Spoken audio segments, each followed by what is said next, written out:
শুভবিবাহ সিরিয়ালের আজকের আপডেট এপিসোডের শুরুতেই দেখা যায় মন্দিরের উঠোনে দাঁড়িয়ে হঠাৎই সুধার মুখোমুখি হয়ে যায় বিচ্ছু। অবাক হয়ে সে বলে ওঠে, ম্যাডাম, আপনি এখানে কেন এসেছেন? সুধা তখন শান্ত কিন্তু দৃঢ় গলায় বলে, আমি শুধু সুধা নই তেজ, আমি তোমার সুধা তেজ। তোরির মা আমি, আর তোরির বাবা তুমি। মনে আছে তেজ, অগ্নির সামনে ৭ পাক ঘুরে তুমি নিজে হাতে আমাকে সিঁদুর পরিয়েছিলে, ৭ জন্মের বন্ধনে আবদ্ধ করেছিলে আমাকে। তুমি তেজ বসু মল্লিক পরিবারের জ্যেষ্ঠ ছেলে। সুধার কথা শুনে বিচ্ছু পুরো হতভম্ব। চুমকির দিকে তাকিয়ে সে পালে, চুমকি ম্যাডাম, এ কি বলছে? তুমি ওনাকে বোঝাও, আমি তো শুধু ওদের বাড়ির ড্রাইভার বিচ্ছু, তেজ নই। তুমি তো ছবি দেখেছ, আসল তেজকে দেখেছ, তবু বলছো না কেন যে আমি সে নই? এদিকে সুধা কাঁপা গলায় জানায়, তুমি আর আমাদের তরি সেই বন্যার জলে হারিয়ে গিয়েছিলে। কোথায় কোথায় যে তোমাদের খুঁজেছি। আজ হঠাৎ তোমাকে সামনে পেয়ে মনে হচ্ছে ঠাকুর আবার তোমাদের দুজনকে আমার কাছে ফিরিয়ে দিলেন। বিচ্ছু আবার চুমকির দিকে ঘুরে বলে, কিছু বলছো না কেন তুমি? সত্যিটা কি?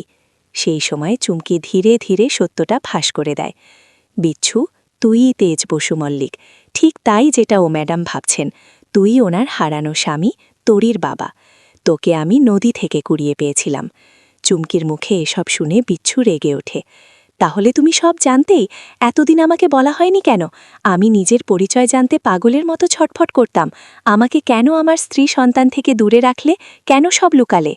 চুমকি চোখ ভেজা গলায় বলে, আমি ভালোবেসে অন্ধ হয়ে গিয়েছিলাম বিচ্ছু।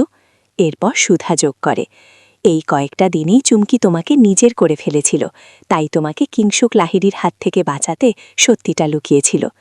পরের দৃশ্যে সুধা বিচ্ছুর হাত ধরে বলে, চলো তেজ, বাড়িতে সবাই আমাদেরই জন্য অপেক্ষা করছে।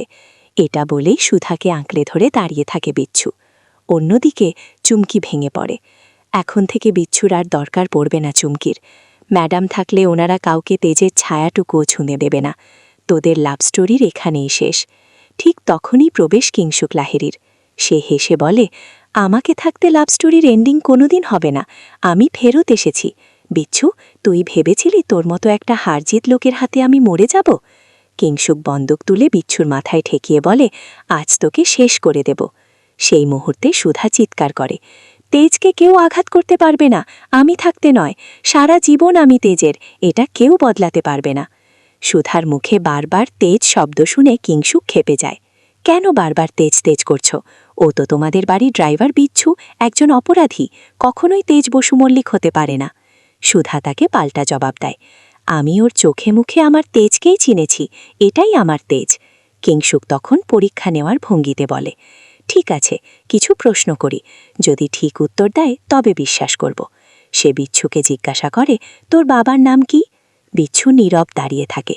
আবার প্রশ্ন, তোর জন্ম তারিখ, তোর সবচেয়ে কাছের মানুষ বসু মল্লিক, তার সাথে প্রথম কবে দেখা হয়েছিল? বিচ্ছু কিচ্ছু মনে করতে পারে না।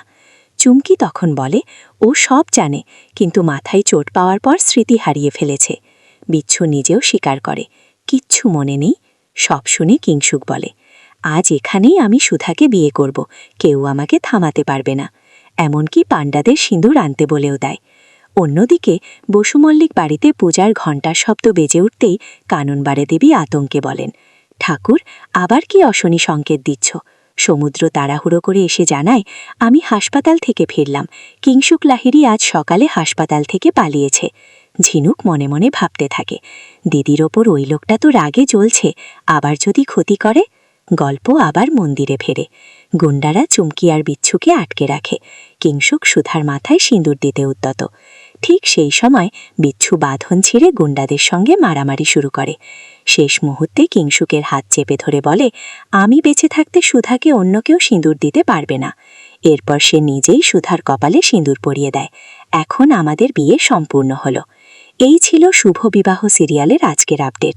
ভিডিওটি যদি ভালো লাগে তাহলে একটি লাইক করবেন, আর এরকম আরও সিরিয়ালের আপডেট পেতে চ্যানেলটিকে সাবস্ক্রাইব করে রাখবেন।